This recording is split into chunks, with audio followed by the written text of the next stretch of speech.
Okay, so we should be recording.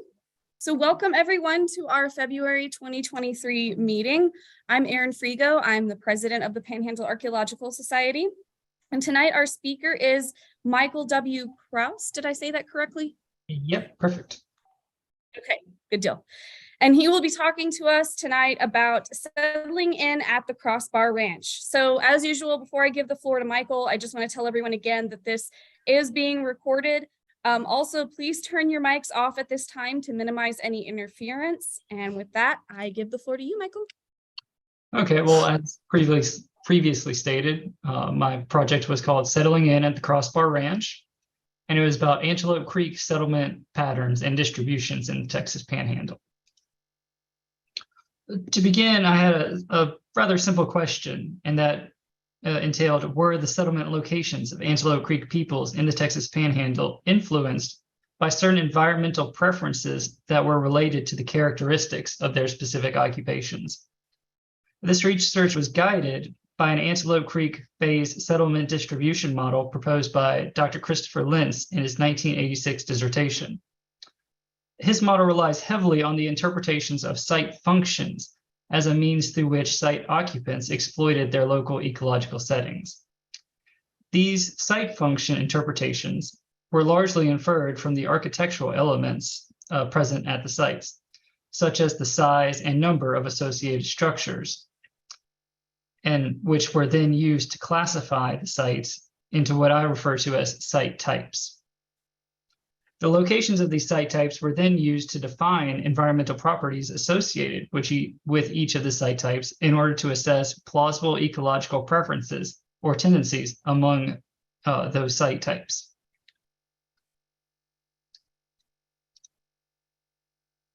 A little bit of environmental background.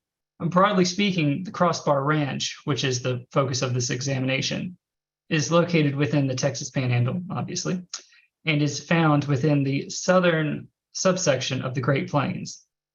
More specifically, this area, which spans most of the Texas Panhandle and parts of New Mexico, is subsumed within the environmental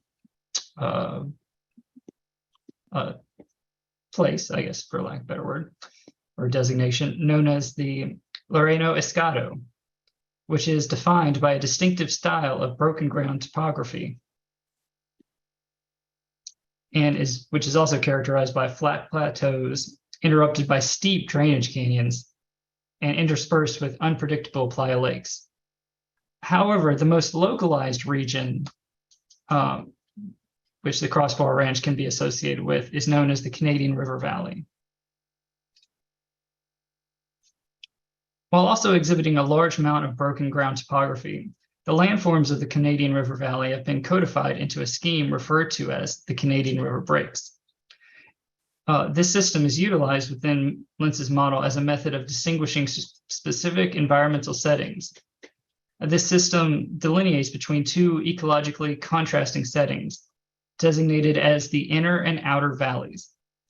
Each valley is also broken up into various topographic sections, such as the inner valley wall or the outer valley base, which you can see in the picture. Each little subsection refers to a specific topographic specific setting. Defined by relatively level plateaus and gently rolling prairies reminiscent of a shallow basin, the outer valley constitutes the more upland portion of the Canadian River Valley. Conversely, the inner valley can be described as the more lowland locale, featuring more broken ground topography, as well as more bottomland repartime settings than the outer valley. These dual valley distinctions also extend to the fauna available in each valley, with the outer valley occupied by larger animals such as deer and bison, and the inner valley populated by smaller creatures, usually more aquatic as well, such as muskrats, raccoons, skunks, and ducks. The focus of this examination, the Antelope Creek phase of the Southern Plains tradition, spanned across portions of both Texas and Oklahoma panhandles between AD 1200 and 1500. The semi-sedentary lifestyle of these populations featured a mixture of hunting, primarily bison and other large animals, as well as horticultural endeavors and other functions. However, this mixture was rather uneven, with bison hunting constituting the majority of their subsistence practices, while the agricultural activities were relegated to a supplemental role. Reflecting this mixed subsistence style, Antelope Creek artifact assemblages typically feature hunting and processing implements, such as small triangular projectile points, usually washtop points, as well as beveled knives and hide scrapers, but also featuring agricultural tools and implements such as bison tibia and scabula hoes, as well as other crop processing apparatuses, such as stone metates and manos. And you can see in this little depiction, the Antelope Creek phase also was right next to the Washita River phase, which occurred near the Washita River, as well as subsumed the Buried City complex, which was only a small little, I think, 1 or 2 sites located in the top northeastern part of the Texas Panhandle. And you can also see right there, the Crossbar Ranch is located right on the Canadian River. Considered a distinctive characteristic of the Antelope Creek phase, their architectural features semi-subterranean structures with dolomite slab stones assembled in either a square, rectangular, or circular layouts. Additionally, these structures also generally include centrally depressed floor channels, central hearths, interior roof supports, and an east-facing entryway. Antelope Creek structures are further segmented depending on whether they were used in a residential fashion or as supplemental buildings for storage or recess processing. Now to the meat of the examination. Lentz's site types. In his 1986 dissertation, Lentz established 3 types of Antelope Creek settlements. Hamlets, which are the largest designation, were comprised of multiple residential structures thought to be occupied by multiple families representing a collective community. And this, you can also see they are usually rectangular or square. And this example is from the footprint site. And you can also see all the entryways are facing east. Nice enough. Homesteads, which is the intermediate category, featured a single residential structure occupied by at least one family, but can also include subordinate buildings such as processing or storage areas, such as cachement pits and other storage features. In this example from the Jack Allen site, you can see that it's well, it has a slight platform, but anyway, I'll move on. The last designation, known as the sub-homesteads, comprise the smallest unit of this typology. These settlements are considered to be seasonally occupied field camps. And you can see from their circular layout that they pretty much were composed of dolomite slabs positioned in almost a ring. And usually they sometimes had a midden, but usually not. Well, at least the ones that I looked at, which is a small sample, granted. In all, Lentz identified 10 hamlets, 10 homesteads, and 5 homesteads in his study area. He postulated that each type of site reflected a variation in the activities exhibited at each site.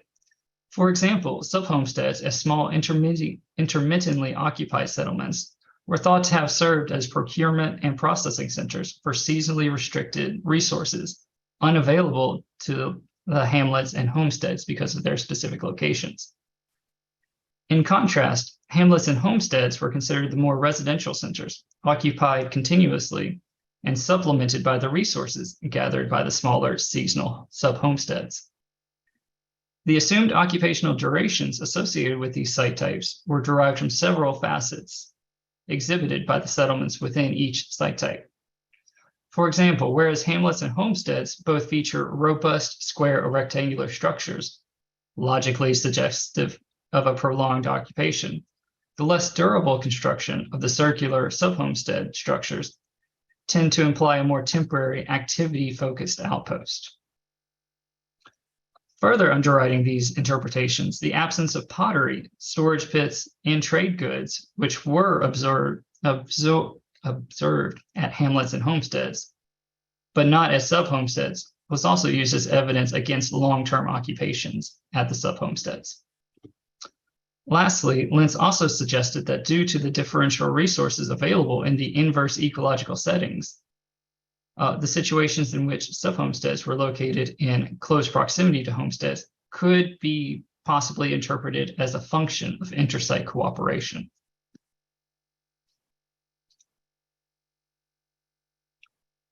On to the site type settings. Lentz found that each site type had a tendency to be located within specific sections of the Canadian River breaks system, reflective of each site type's approach to environmental exploitation. For example, hamlets and homesteads situated in the more bountiful upland sections positioned themselves in areas with easier access to the large game animals necessary to support a larger residential population. Conversely, the lowland settings linked to the sub-homesteads featured moist aquatic locales beneficial or more beneficial for agricultural endeavors. Additionally, Lentz observed that the bottomland placement of sub-homesteads also situated them closer to the Canadian River and its tributaries than the other site types. In order to test Lentz's model, I first classified the documented Antelope Creek sites within the Crossbar Ranch into his site types, which resulted in the identification of 3 sub-homesteads, 7 homesteads, and 0 hamlets. After that, I used a 10-meter resolution national elevation dataset produced by the U.S. Geological Survey as a basis for constructing a digital elevation model for the Crossbar Ranch, which you can see to the, well, I guess it's my right. The brown picture is a slope map constructed from the elevation differences from that digital elevation model, just to illustrate the darker is a greater degree of slope than the lighter.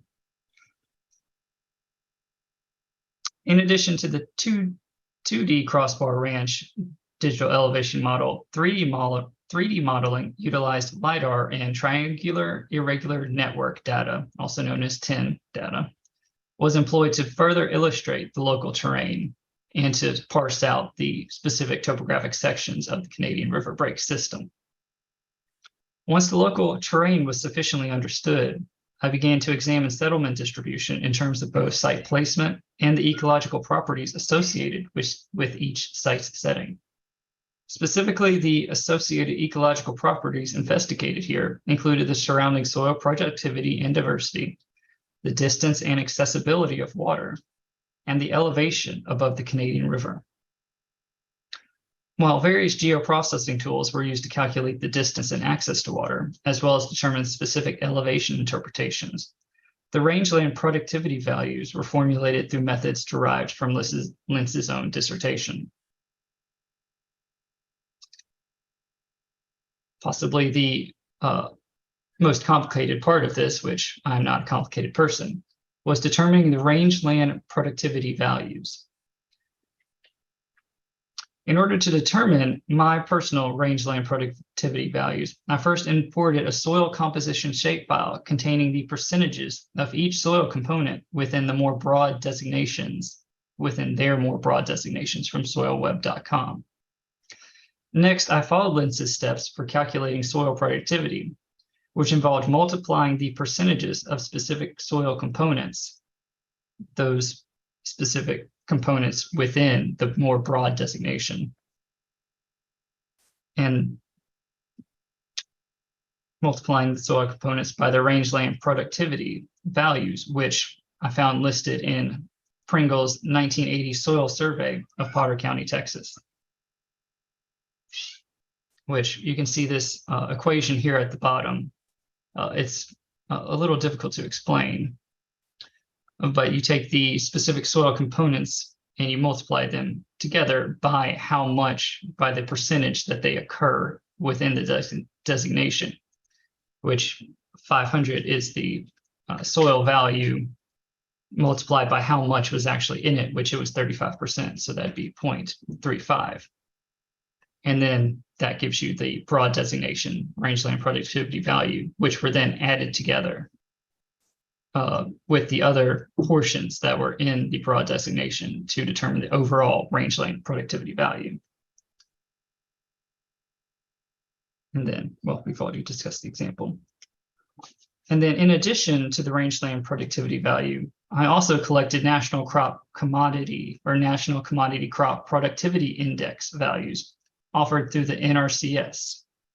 Unlike the rangeland productivity values, the NCCPI values were derived from more contemporary environmental features, such as relative landscape and local climate data used to calculate farmland crop potential, which might not parallel as well as the rangeland productivity values, but I felt it gave you one more facet to examine the local terrain or the local environment.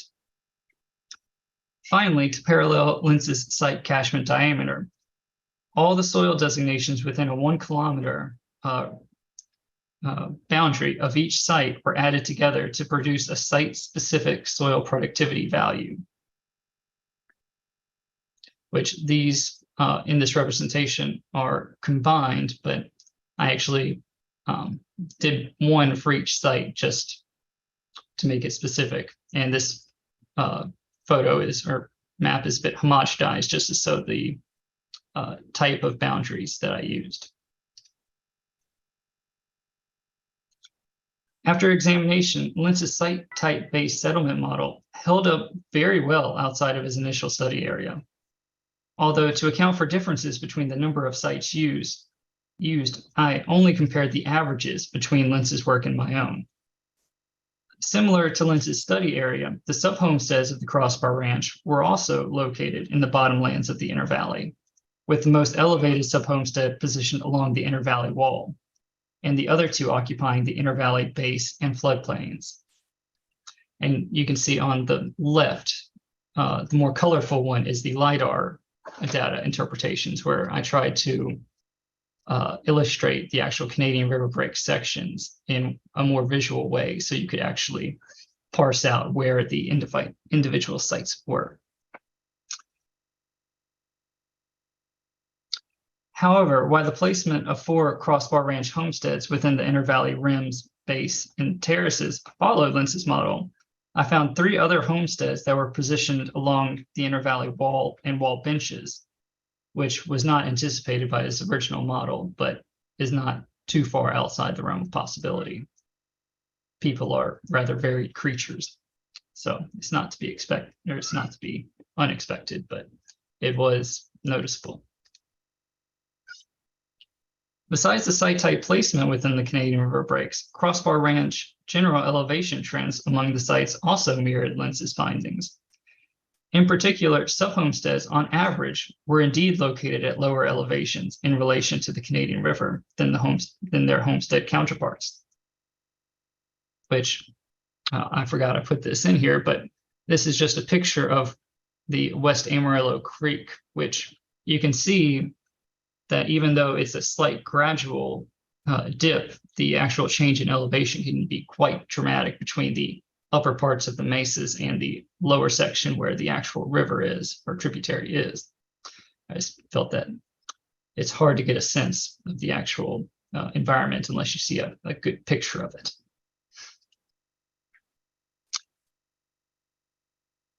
And we're back to, here is the findings from the actual elevation and distance to the Canadian River separated between all the site types.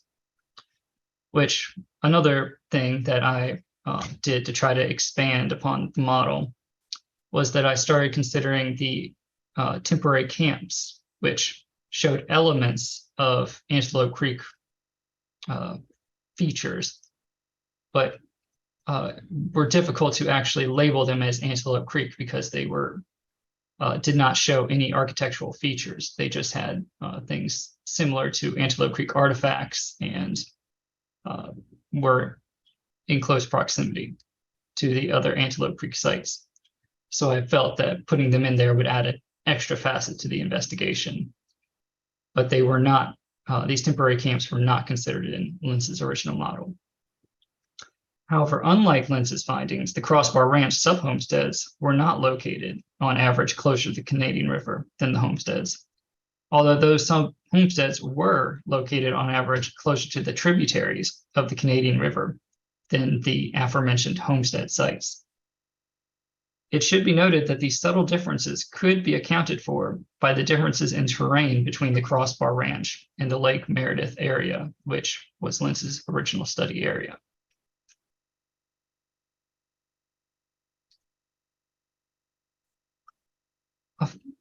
Another conflicting result of this examination found that the homesteads generally exhibited higher rangeland productivity values and soil diversity than the sub-homesteads.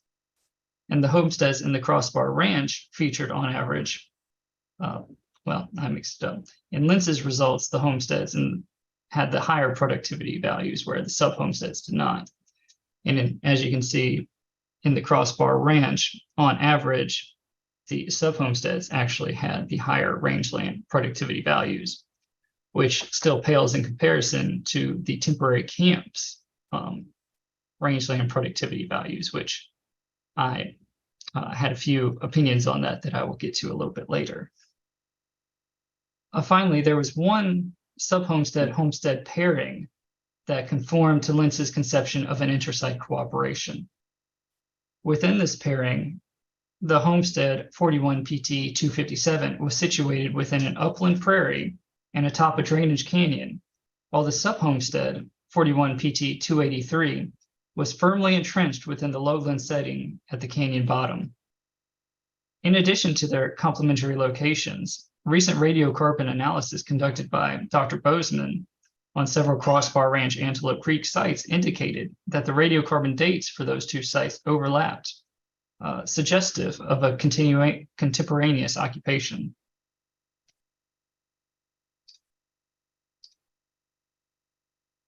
And with this, you can see the star is the actual 257, the homestead, whereas this circle over here to the left is the sub-homestead. And interestingly enough, this triangle down here was a camp that I'm actually going to get into talking about. While Lentz only briefly discussed Antelope Creek temporary camps, in particular as settlements located at more elevated settings than the more architecturally complex sites, I drew several interpretations from the camps located within the Crossbar Ranch. For example, although the majority of Crossbar Ranch camps were indeed located at higher elevations relative to the nearest water source than the surrounding Antelope Creek sites, two exceptions, 41 PT 90 and 41 PT 280, provide an example of an association between the camps and homesteads. Both 41 PT 90 and 41 PT 280 were found to be situated along the least cost pathways to water for the homesteads of 41 PT 96 and 257, which you can see in these two maps. I wish it was a bit more clear, but you can see the lines from 96 and 90, as well as the lines, or the line from 257 to 280. In particular, 41 PT 90 also featured a dolomite boulder containing multiple grinding basins indicative of processing activities. Similar to the activity-focused homesteads, I believe that certain camps also represented an extension of nearby residential homesteads. Furthermore, in line with Lentz's interpretations that increased amounts of soil diversity reflected increased quantities of available biotic resources, Crossbar Ranch temporary camps were found to exhibit on average a higher amount of soil diversity than the homesteads, rendering them advantageous areas of biotic resource procurement. Although separate from the homesteads, I interpret these nearby camps and sub-homesteads as procurement/processing focused sites associated with their nearby homesteads.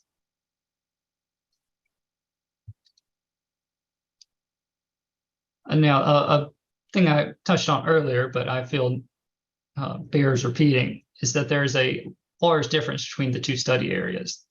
You can see by the two different scales that Lentz's study area was significantly larger than mine and contained a lot more sites with a lot more data available.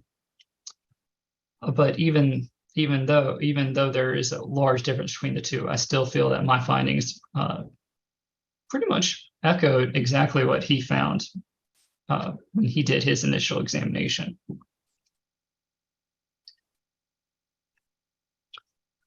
Over the course of this work, specific assertions proposed by Lentz were examined and tested against comparable information available within the Crossbar Ranch.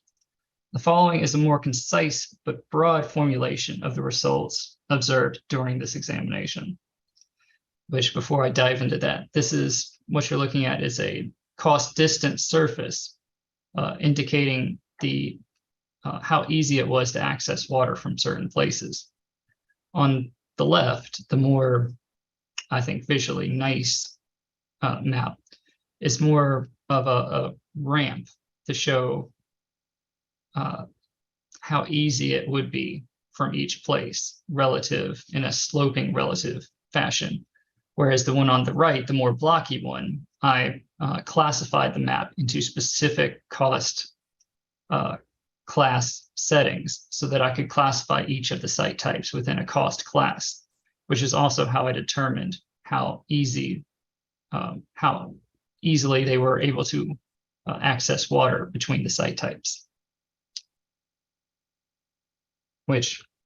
And with the exception of one homestead, 41 PT 257, all of the sites were positioned in areas with relatively easy access to water, which was found to be very much in agreement with Lentz's model, which it is hard to see, but only one fell in a yellow area, or in the other map in a brown area, and that was 257, which is interesting because it was also in association with two other sites which had significantly easy access to water and other biotic resources from the lowlands. And LiDAR and TIN data was used in order to classify topographic site locations according to the Canadian River Breaks topographic system. It was found that certain site types were indeed placed in differential locations, conforming to Lentz's assessment of specific site type functional characteristics, which reflected specific topographic settings. An example of a possible intersite pairing between a sub-homestead and a homestead was also discovered, further supporting Lentz's assertions that differential site type settings could be delineated according to site type specific functions, which, as I keep talking about, was 257 and 283 and 280, which are at the bottom right of both pictures. The mean elevation of the sites above the nearest water source, derived from the LiDAR and TIN data, was also utilized for observations about the elevation trends between homesteads, sub-homesteads, and camps. Lentz's assertion that homesteads would be located at higher elevations was also found to be fairly accurate within the Crossbar Ranch. The distances between the sites and their nearest source of water were measured through ArcGIS Pro measure tool and subsequently compared between these site types. The resulting measurements confirmed that the sub-homesteads were positioned closer to the nearest water source than the homesteads, which is once again in agreement with Lentz's model. Utilizing contemporary soil data articulated by the NRCS and Geologic Survey, I guess Geologic Survey really, rangeland productivity values, soil diversity quantities, and NCCPI ratings were also collected as a measure of soil characteristics. All three areas of soil classification, however, contradicted Lentz's study area in his assessments that homestead catchment areas would outperform those of the sub-homesteads in terms of soil productivity and diversity. Taken collectively, the environmental variables associated with specific ecological settings appear to have influenced Antelope Creek Group's settlement decisions within the Crossbar Ranch. By extension, this variance in ecological preferences among the site types can be used to infer greater site functions or general site functions to a greater degree of accuracy, as well as characteristics of the specific occupants at each site. Furthermore, the combination of agriculturally favorable sub-homestead settings with the more diverse biotic procurement areas of the homesteads suggests that concept of intersite cooperation in this context is consistent with the Antelope Creek style of mixed horticultural and hunting subsistence practices.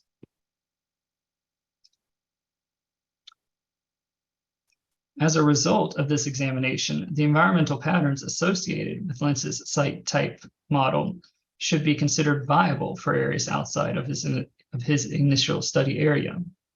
In particular, these occupied locations not only shared several environmental facets, but also indicated an amount of contrast between the types of settlements. Between the agriculturally focused sub-homesteads, the procurement-focused camps, and the more residentially oriented homesteads, it would appear that Antelope Creek groups within the Crossbar Ranch preferred their residential settlements to be located away from associated procurement and processing centers. Additionally, the importance of access to water among Antelope Creek groups, evidenced through both cost classes and proximity of sites to water, concurs with the understanding that these peoples were more horticulturally oriented than previous generations. Subsequently, on one hand, environmental aspects such as the availability of water were beneficial across every location and thus mutually found among the various settlement types. On the other hand, differences in soil productivity and biotic diversity illustrated that differential locations were preferred, presumably as a means of maximizing subsistence practices by exploiting an optimal location for each specific type of practice. The separation of smaller camps and sub-homesteads associated with more identifiable homesteads should prompt future archaeologists working in the Crossbar Ranch to give additional consideration to landforms located within half a kilometer of identified homesteads. This range was determined to be significant due to the placement of camps and sub-homesteads less than half a kilometer away from their nearest homesteads in every example that I came across in the Crossbar Ranch. This corroboration of the environmental elements related to settlement patterning within the Crossbar Ranch adds further credibility to Lentz's original work, which itself provides an additional level of accuracy in the prediction of Antelope Creek settlements in the Texas Panhandle. And that is all.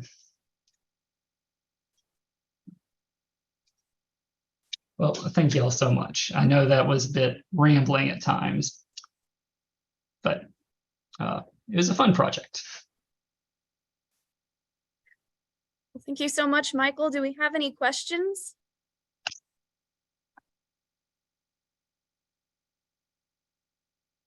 You do? Yeah. Okay. Take a seat. Hi, Michael. That was a very interesting presentation. I just have a couple of questions. One is those campsites that you talked about. How do you know they're Antelope Creek? Were there artifacts that were associated with Antelope Creek? Yes, in every situation, there was specific artifacts that even previous researchers said were Antelope Creek related, but that without any architectural elements, they felt uncomfortable to actually fully label them as Antelope Creek settlements, as well as there were several of them that could have been actually labeled. There were outlines of dolomite slab structures, but without any actual dolomite slab stones present. they felt that it would not be scientifically accurate to include them where the evidence wasn't there.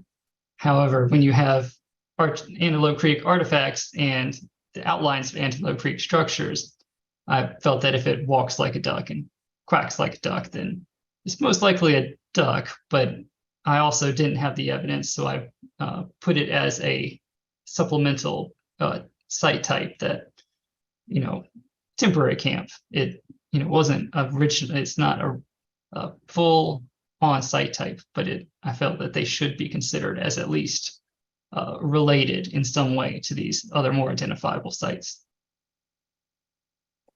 Okay, that makes sense. Go ahead. What's an Antelope Creek artifact that is used to find? That's what I understood you said. So Paul just wants clarification. What artifact does he consider to be Antelope Creek at these camps that allowed him to make that determination? What, did you hear that? What artifacts of Antelope Creek, presumably at those campsites, allowed you to be confident with that designation? That they were Antelope Creek?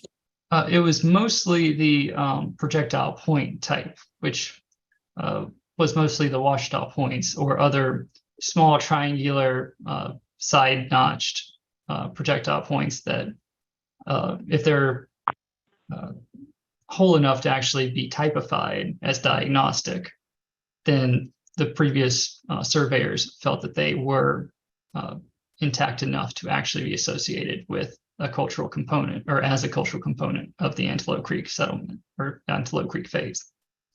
There were a few others, I believe, in association to the projectile points. I believe there was other agricultural tools found at several of them, but I felt that those, while they added additional credibility, were if they were taken on their own, I wouldn't have felt as confident.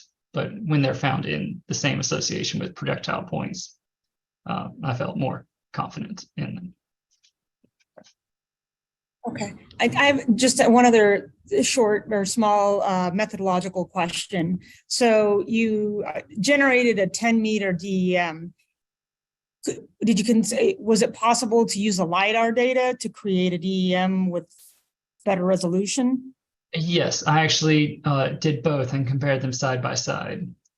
And why do both? Just out of curiosity, just to see what the results would be, the differences.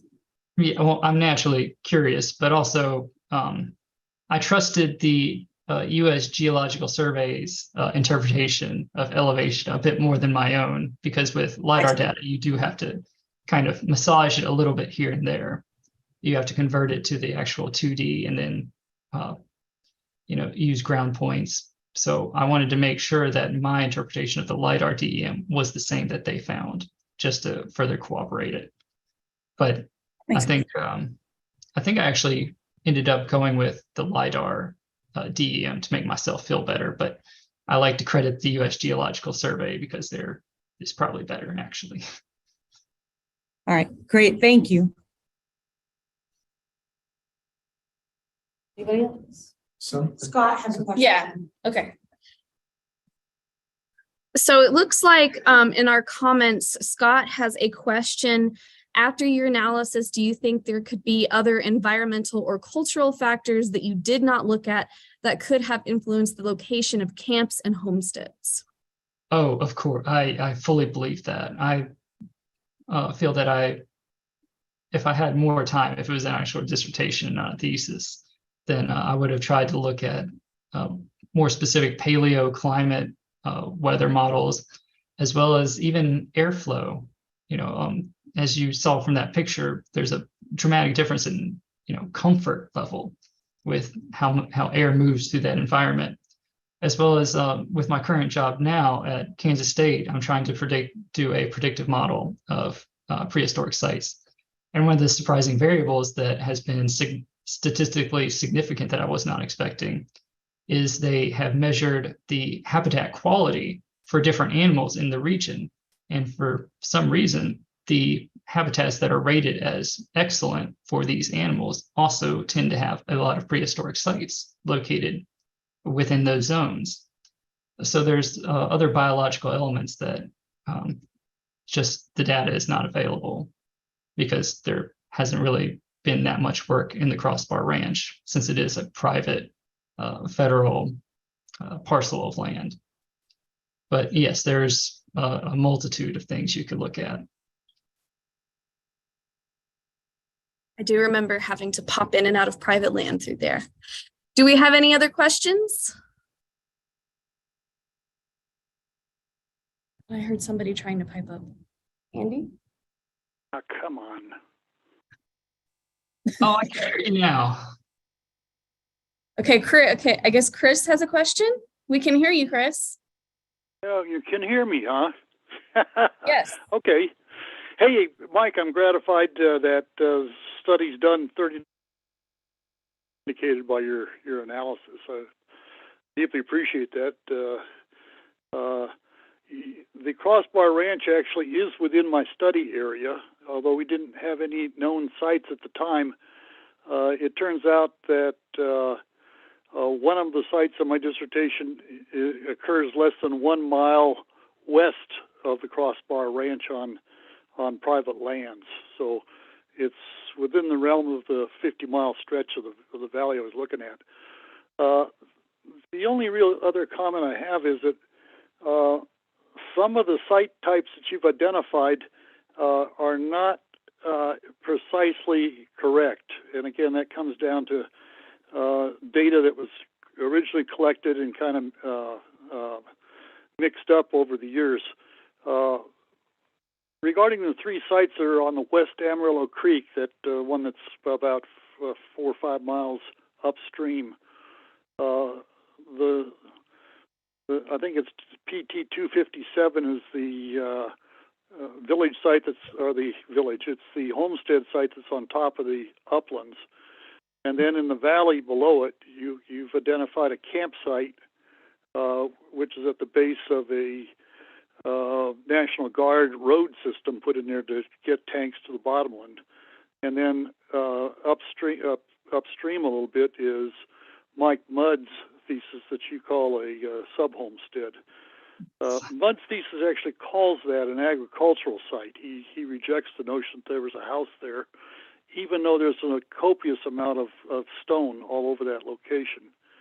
And regarding the campsite at the base of the hill, last time I was out there, I actually found foundations of a house foundation of a single house at that location. So that needs to be elevated from a campsite to a homestead at the base. I absolutely agree with you that there's a relationship between these sites in the bottomlands and 257 on the upland. And I strongly suspect that the agricultural tools and other materials, the grinding slab, so forth, at the bottom of the hill represent the processing of bulky foods collected from the bottomlands before you haul it up the 180-foot tall, almost vertical walls of that canyon that you nicely show in your photograph. So I think there's a lot of processing going on in these lower bottomlands before they get up to the community sites on top. So anyways, those are minor kinds of differences of things that we now know to be a fact.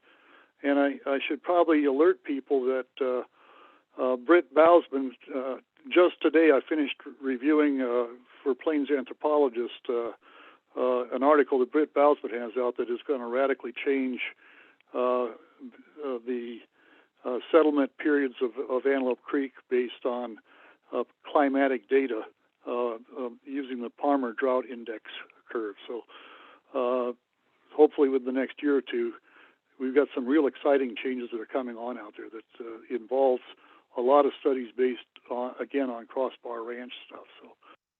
So stay tuned. I just have an actual question since you've been down there. Do you think it's possible that at 283 they took the stone from there over to 280, since dolomite is not easily found there in the bottomlands? And if Mudd didn't find any actual, well, I think he did, but he doesn't want to call it a structure. Is it too far to actually walk it over to 280? there's a lot of dolomite that have come down the slope. That the slopes are all loaded with eroded dolomite that's washed downhill, and there is a little high terrace that occurs at the very base of the incised valley that contains most of the dolomite that's useful for any kind of construction on the very bottom. The site that Mike Mudd dug is on a little lower terrace below that, and but there's no doubt in my mind I think the stuff's readily available. In other words. Okay. Well, perfect. Thank you so much. I actually did not know that. I'm glad I got this done before Bowsman decided to change the game. Yeah, it doesn't invalidate your work. I'm glad you got your thesis finished before it all comes out and changes on you.